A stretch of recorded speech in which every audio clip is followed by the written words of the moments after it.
We get a lot of questions on the proper location to mount a coolant temperature sensor in a motor. We got a small block Chevy right here, and we've installed 4 sensors on this motor, and we went over multiple days and did cold starts all the way up to running operating temperature on this. So about 50 degrees since we're here in California, all the way up to 178 degrees when the electric fans kick on for the system.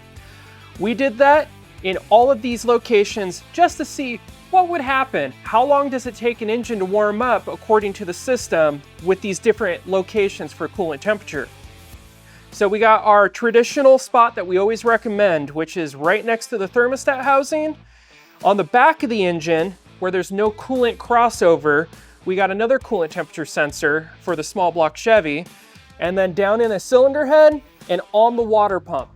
So each day, come in first thing in the morning, fire up the data logger, run the engine up to operating temperature until the electric fans kicked on, and this is what we found. All right, so here's the data, and it's actually pretty interesting. With the temperature of just idling, bringing it up to the fan turn on right next to the thermostat, it took the engine 13.5 minutes for the engine to warm up.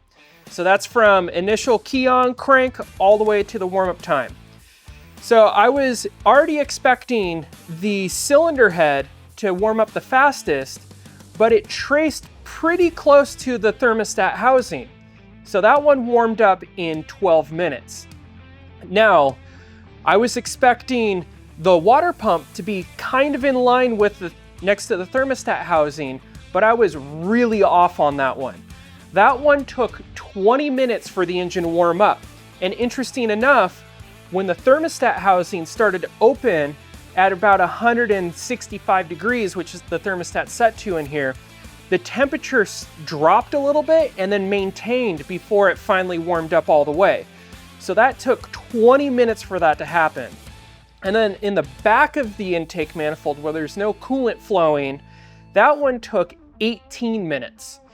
So from what I can tell here is your absolute best, I'd still go with your thermostat housing location right up front on the motor.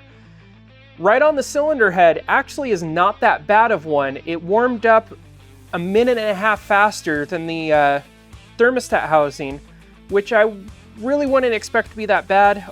I'm kind of curious over time if the 2 sensor locations will stay even or if the thermostat will stay cooler than the head. The heads usually, from my experience, would run 30 degrees hotter, so I wonder how that would impact over time. But once an engine's up to temperature, it doesn't matter as much as the fueling side goes, because once the computer's at 170 degrees, it's at 0 coolant correction. So anything above that, the computer's not going to adjust any differently. It's just from your cold temperature up to that 170 degrees. What we really don't want is the back of the cylinder head where coolant is not going at all. And then right at the water pump.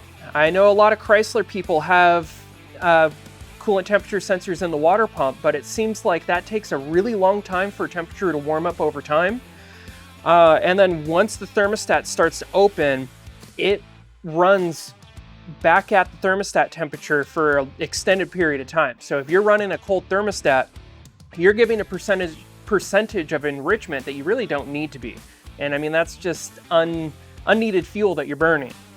So really interesting things that we found out here. Check out the graph and let us know if you wanted to play with that, what you're seeing. And also let us know any other kind of tests you would like us to run. We're already thinking about trying to do different locations for the oxygen sensor to see what would change there. If you have any other suggestions, let us know. We would love to test them for you.